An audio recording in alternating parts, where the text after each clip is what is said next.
함께 신앙 고백하겠습니다. 전능하사 천지를 만드신 하나님 아버지를 내가 믿사오며 그 외아들 우리 주 예수 그리스도를 믿사오니 이는 성령으로 잉태하사 동정녀 마리아에게 나시고 본디오 빌라도에게 고난을 받으사 십자가에 못 박혀 죽으시고 장사한 지 사흘 만에 죽은 자 가운데서 다시 살아나시며 하늘에 오르사 전능하신 하나님 우편에 앉아 계시다가 저리로서 산자와 죽은 자를 심판하러 오시리라. 성령을 믿사오며 거룩한 공회와 성도가 서로 교통하는 것과 죄를 사하여 주시는 것과 몸이 다시 사는 것과 영원히 사는 것을 믿사옵나이다. 아멘. 함께 찬송가 285장 찬송하시겠습니다.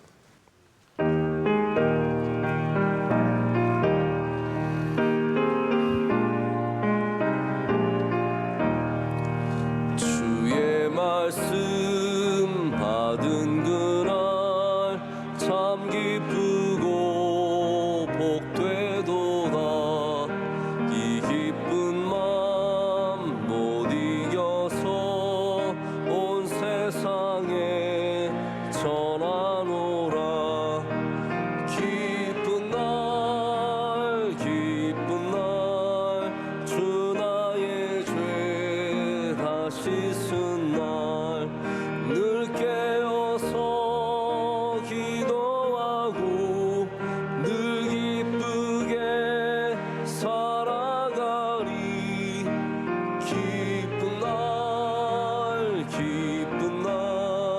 주 나의 죄 다 씻은 날 이 좋은 날 내 천한 몸 새 사람이 되었으니 이 몸과 맘 다 바쳐서 영광의 주 늘 섬기리. 기쁜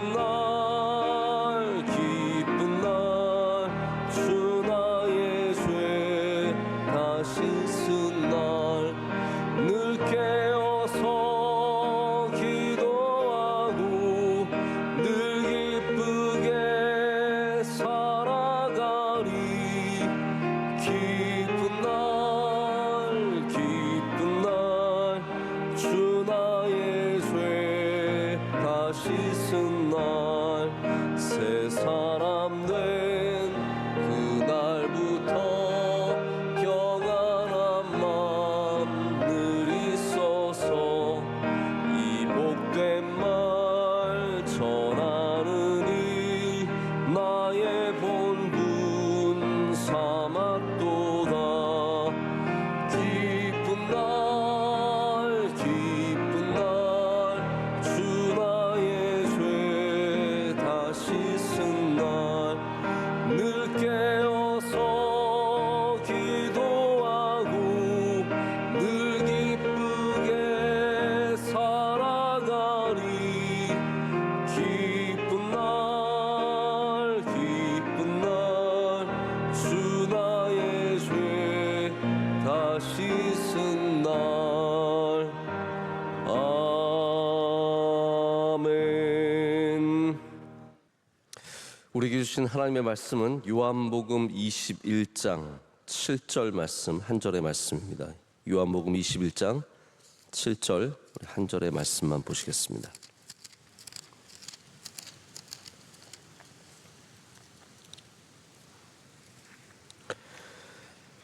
찾으셨으면 다 함께 읽겠습니다. 예수께서 사랑하시는 그 제자가 베드로에게 이르되 주님이시라 하니 시몬 베드로가 벗고 있다가 주님이라 하는 말을 듣고 겉옷을 두른 후에 바다로 뛰어내리더라. 아멘. 하나님의 말씀입니다. 예수님의 제자들은 십자가 사건 이후에 여러 곳으로 흩어져 갔습니다. 다시 그들의 삶으로 돌아갔습니다. 예수님께서 3년 동안이나 함께 동행하시면서 말씀으로 가르치시고 수많은 기적과 이적을 보이셨지만 십자가에 달리시니까 다들 끝난 줄 알고 자기의 삶으로 돌아갔습니다. 그 중에 갈릴리 바다에서 고기 잡던 제자들, 오늘 말씀에 여러 명이 21장에 나옵니다. 그들도 다시 디베라 바닷가로 돌아갔다라고 되어 있습니다. 베드로는 나는 고기 잡으러 가련다 라고 하면서 배를 타고 고기를 잡으러 나갔는데 아무것도 잡지 못했습니다. 그때 예수님께서 디베라 바닷가에 서 계셨는데 주님이신 줄 모르고 다른 사람들이 다 함께 있다가 요한이, 오늘 이제 요한복음의 저자인 요한이, 예수께서 사랑하시는 그 제자 바로 요한이 예수님을 알아보고 베드로에게 주님이시다, 예수님이시다 라고 하니까 베드로가 벗고 있다가 겉옷을 두르고 바다로 뛰어내립니다. 이게 참 안 맞는 행동이죠. 바다로 뛰어내리려면 옷을 벗어야 되는데 베드로는 오히려 예수님 앞에 예를 갖추기 위해서 옷을 입고 바다로 뛰어내립니다. 저는 오늘 이 복음의 말씀 가운데서 베드로와 요한의 영성, 오늘 제목도 그래서 베드로와 요한의 영성인데 이분들의 좀 영성을 함께 여러분과 생각해 보기를 원합니다. 20장부터 21장까지 요한복음에 이 사랑하는 예수님의 제자라는 표현, 그리고 베드로라고 하는 이 사람이 함께 등장하는 게 3번입니다. 여러분 잘 아시겠지만 가장 먼저는 예수님의 부활의 장소로 뛰어가는 장면이 나옵니다. 함께 같이 뛰어가는 장면이 나오죠. 그런데 오늘 말씀에도 이 사랑하시는 제자 요한과 베드로가 함께 등장을 하게 됩니다. 요한은 늘 제가 여러 번 말씀드렸지만 자기를 예수님이 사랑하시던 제자라고 하는, 내가 어떠한 존재였는지, 여러분 자신의 존재에 대해서 모두들 굉장히 자의식을 갖고 있습니다. 나는 어떠한 존재인가. 근데 요한은 분명하게 자기는 예수님이 사랑하시는 제자라, 그런 굉장히 예수님께 가깝다라고 하는 그런 의식이 있었습니다. 그런데 그렇다고 해서 요한이 베드로를 절대로 폄하하지 않습니다. 자, 오늘도 보십시오. 요한이 베드로의 이 믿음의 모습을 굉장히 잘 드러내고 있습니다. 주님이시다 했더니 겉옷을 벗고 있다가 빨리 옷을 입고 바다로 먼저 뛰어내리는, 딱 베드로답지 않습니까? 네, 딱 베드로예요. 바로 이 사람이 베드로입니다. 그런데 요한복음에는 이 베드로의 모습을 계속 일관적으로 이렇게 주님 앞에 뜨겁고 헌신되고, 때로는 충동적이고 때로는 성급하고 조급한 모습도 있지만, 우리는 이곳에서 베드로의 또다시 이 믿음의 귀한 모습을 보게 됩니다.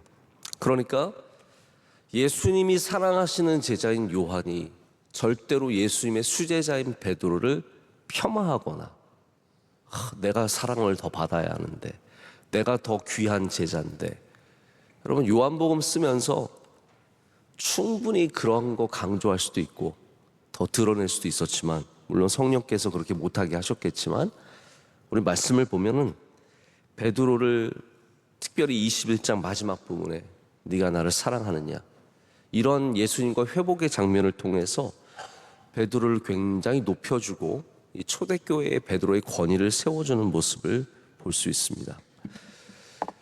여러분 제자들이 서로를 어떻게 바라봤을까요? 우리 서로를 바라보는 시선이 신앙입니다. 할렐루야. 서로를 어떻게 바라보느냐, 이게 신앙인데,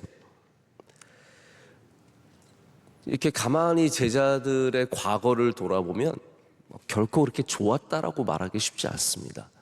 특별히 이제 세베대의 아들들의 어머니, 이 요한과 야고보의 어머니죠. 예수님께 가서 절합니다. 마태복음 20장을 보면 예수님 앞에 가서 절하면서 뭘 부탁하던가요?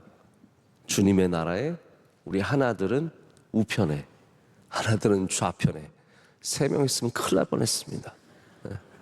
뒤에 앉아야 돼요, 앞에 앉아야 돼요. 2명의 아들이 예수님 좌편과 우편에 앉게 해달라고 그렇게 간절히 부탁을 합니다. 이것부터 굉장히 잘못된 거죠. 좀 가깝다고. 제가 알기로는 이 세베대의 아들들이 예수님과 인척 관계인 걸로 알고 있는데 어쨌든 가서 부탁을 한 겁니다. 근데 이 말을 듣죠. 여러분, 혼자 가서 몰래 부탁해도 다 알게 됩니다. 사람들은 다 알게 됩니다. 하고 다니는 말 다 들려옵니다. 나중에 열제자들이 분이 여겼다라는 말이 나옵니다. 아주 괘씸하게 여긴 겁니다. 야, 저것들이 잘 되면은 먼저 자리 차지하려고 그랬구나. 여러분, 또 제자들 사이에서는 누가 더 크냐, 여기에 대한 분쟁이 있었다는 것을 성경은 기록하고 있습니다. 여러분, 사람들 모이면요, 5명이 모이면 누가 더 크냐 하고요, 2명이 만나도 누가 더 큰지를 서로 재봅니다. 10명이 모였으니, 12명이 모였으니 누가 더 크냐, 이거 순위 매기는 거, 강아지들만 순위 매기는 게 아닙니다. 여러분 아시죠? 강아지들 모이면 누가 더 세냐, 딱 알파독이라고 하는 그 우두머리가 생깁니다. 사람도 비슷합니다. 다 누가 더 크냐, 누가 더 잘 되느냐. 그런데 우리는 요한복음의 말씀에서 요한의 어떻게 보면 가장 강력한 라이벌, 요한의 라이벌이 별로 없었어요. 그런데 사랑하시는 그 제자의 라이벌은 베드로였거든요. 근데 요한이 베드로를 기록하는 것들을 보십시오. 물론 베드로가 때로는 엄청난 믿음으로 주님은 그리스도시요 살아계신 하나님의 아들이십니다.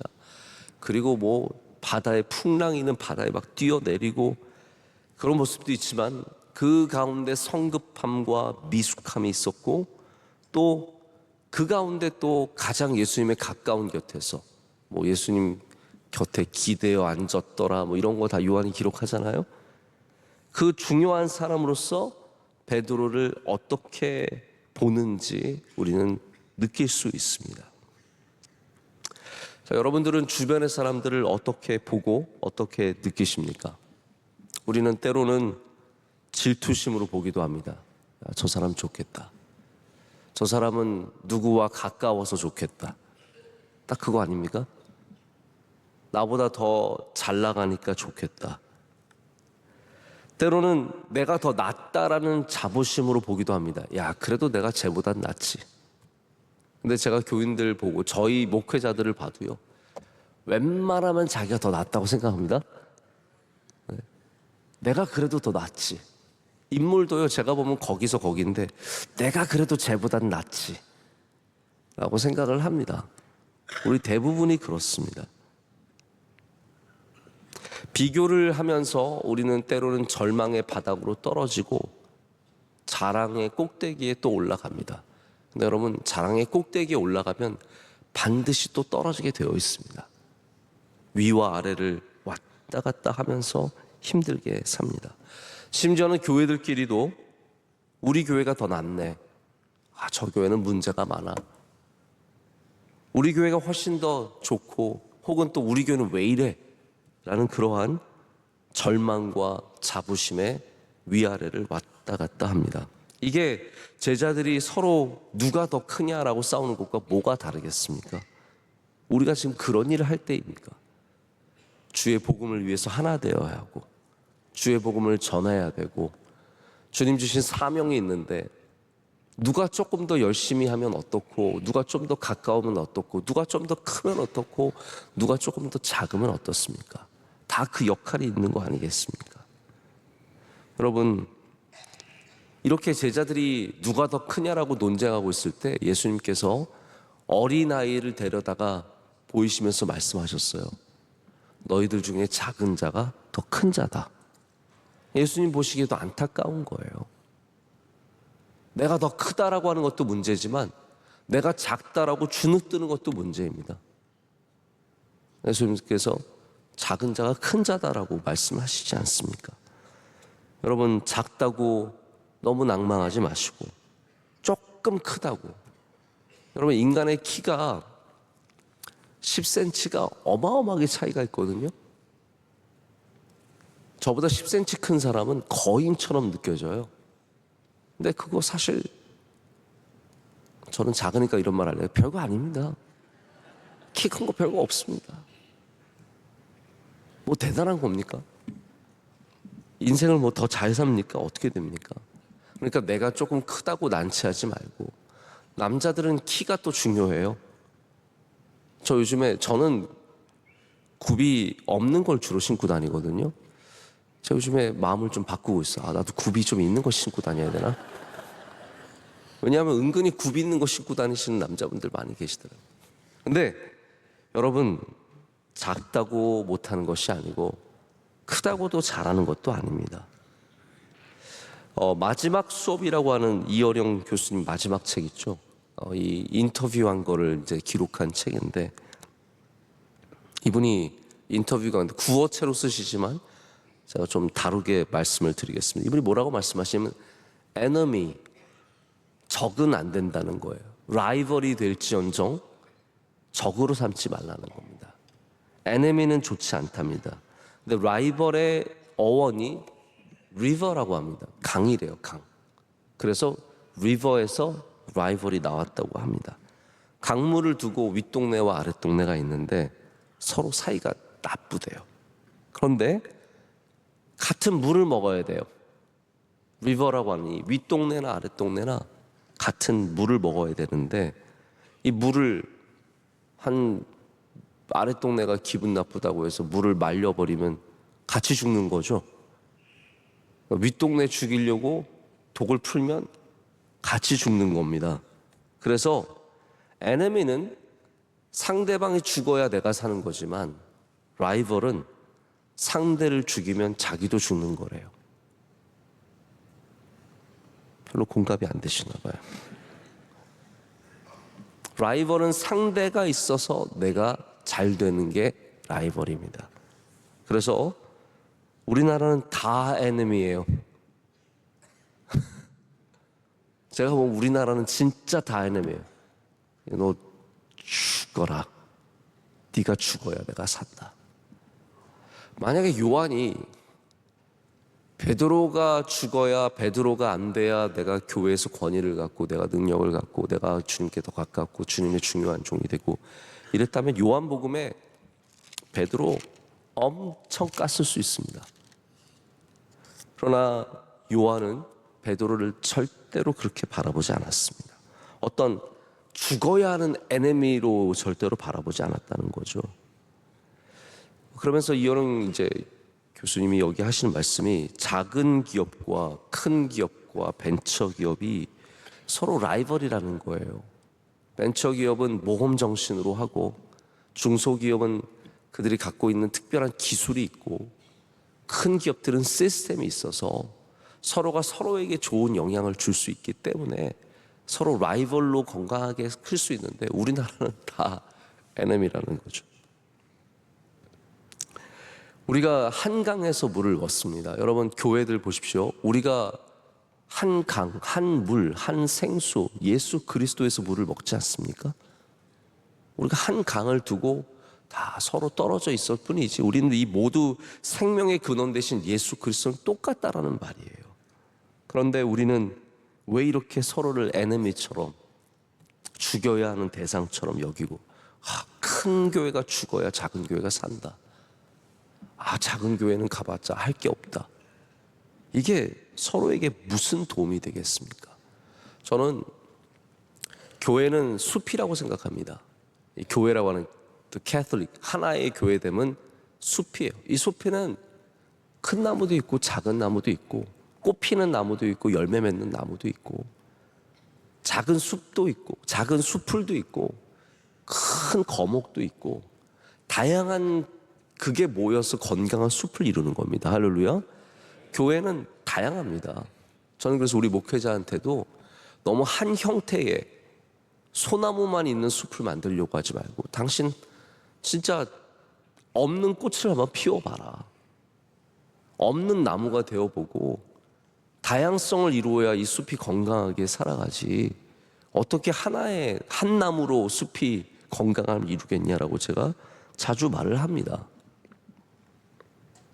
그럼 우리는 에너미가 아니라, 적이 아니라 하나님이 같이 살게 하시는 서로 좋은 라이벌이 되어야 합니다.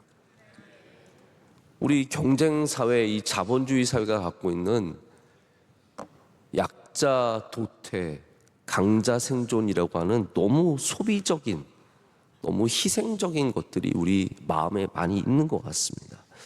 제가 그 생각을 해봤어요. 제가 참 좋아하는 말 중에 하나가 십시일반입니다. 제가 뭐 그런 거 잘 모르는 거 아시잖아요, 여러분. 십시일반은 제가 참 좋아해요. 너무 좋은 말인 것 같아요. 제가 다른 나라 말에도 이런 게 있는지 모르겠는데, 십시일반은 한 명 굶어 죽이는 게 아니라 우리 10명이서 조금씩 모으면 한 사람 살릴 수 있다는 거 아니겠습니까? 누가 꼭 죽어야 우리가 사는 건 아니잖아요. 우리가 다 함께 살아가려면 이 생명의 강에 우리 삶을 대고, 할렐루야, 예수 그리스도께 삶을 대고 서로가 서로를 좋게 바라봐주면 얼마나 좋겠습니까? 요한이 베드로가 없어지기를 바랬다면 우리는 절대로 이 아름다운 요한복음을 만날 수 없었을 것입니다. 성숙한 베드로가 쓴 아름다운 덕이 있는 베드로 전후서와 성숙한 요한이 쓴 사랑으로 가득한 요한 1, 2, 3서가 우리에게 남겨져 있는 것은 바로 이렇게 두 사람이 서로를 귀하게 바라볼 수 있는 그런 영성을 갖고 있었기 때문이 아니겠습니까? 예수님의 무덤을 향해 함께 뛰어가는 두 사람, 주님의 복음을 위해서 함께 늙어가는 두 사람, 주님께서 부르신 그 사명을 바라보며 서로를 축복할 수 있는 두 사람, 여러분에게도 이런 좋은 믿음의 라이벌들이 많으시길 축복합니다. 저도 어렸을 때 그런 믿음의 라이벌들을 하나님께서 많이 주셨습니다. 제 주변에 저희 동기 중에, 저희 명석교회에서 큰 동기 중에 목사가 한 7, 8명 나왔어요. 저희 친구들이 목사가 많습니다. 다 훌륭해요. 말씀도 잘 전하고 찬양도 잘하고. 자, 그래서 어린 나이에 제가 이렇게 보면서 쟤 참 잘한다, 참 귀하다, 이렇게 바라보면서 나도 저렇게 잘하고 싶다, 그런 마음이 있었고, 그게 저에게 굉장히 많은 도전이 되었습니다. 고등학교 때는 저희 친구 중에 여자애가 하나가 기도를 그렇게 열심히 해요. 늘 학교 갔다가 와서 교회에서 기도를 한참 하고 가고, 제가 그 모습을 보면서 저도 고등학생인데도 나도 저렇게 좀 기도 좀 열심히 하고 싶다, 나도 주님께 더 가까이 가고 싶다. 저희 신앙에 굉장히 얼마나 많은 도전과 또 은혜를 주었는지 모릅니다. 여러분에게도 저 사람이 없어야 내가 귀하게 쓰임받고, 이게 아니라 그 사람 때문에 더 주님 가까이 나가는 은혜가 있으시길 축복합니다. 제가 해외 축구를 볼 시간이 별로 없어서 또 주로 토요일날, 주일날 하잖아요. 저는 토요일날은 말씀 마무리해야 되고 주일날은 또 예배가 있기 때문에 잘 보질 못하는데, 그래서 주로 하이라이트를 많이 봅니다. 영국 프리미어리그 하이라이트 보면은 진짜 치열하게 싸우는 모습 재미있습니다. 근데 영국에는 라이벌 구단들이 있습니다. 한 예로 우리 손흥민 선수가 뛰는 토트넘과 영국의 같은 런던에 연고지를 두고 있는 아스널은 굉장한 서로 으르렁거리는, 얼마나 심하냐면요, 토트넘 선수가 아스널로 이적한 게 없습니다. 이거는 완전히 원수되자는 거예요. 이 팀으로는 절대로 안 갑니다. 아스널 선수도 토트넘 선수를 칭찬을 안 합니다. 그래서 아스널의 전설 같은 티에리 앙리라고 하는 선수가 손흥민 선수를 칭찬할 때, 내가 토트넘을 원래 칭찬 안 하지만 이렇게 말하면서 말을 해야 돼요. 그냥 손흥민 선수 칭찬하면 큰일 납니다. 아무튼 이 둘이 라이벌인데, 얼마 전에 이 두 팀이 붙어가지고 손흥민 선수가 몇십 년 만에 처음으로 아스널에서 적진에서 2골 이상을 넣은 선수가 되어서 우리나라에도 난리가 났던 걸로 기억을 하고 있어요. 우리는 손흥민이 잘하면 나라가 기분이 좋고요, 손흥민이 골 못 넣고 있으면 나라가 전체가 침울합니다. 우리 손흥민 선수가 좀 골 넣도록 기도를 많이 해야 됩니다. 하여튼 근데 이 두 팀이 서로 라이벌인데, 라이벌이 있기 때문에 이 두 팀이 잘 되는 겁니다. 다 잘 되는 겁니다. 여러분, 우리에게 주신 라이벌은, 내게 주신 베드로는 귀한 사람이고 내게 주신 요한은 하나님이 보낸 사람입니다.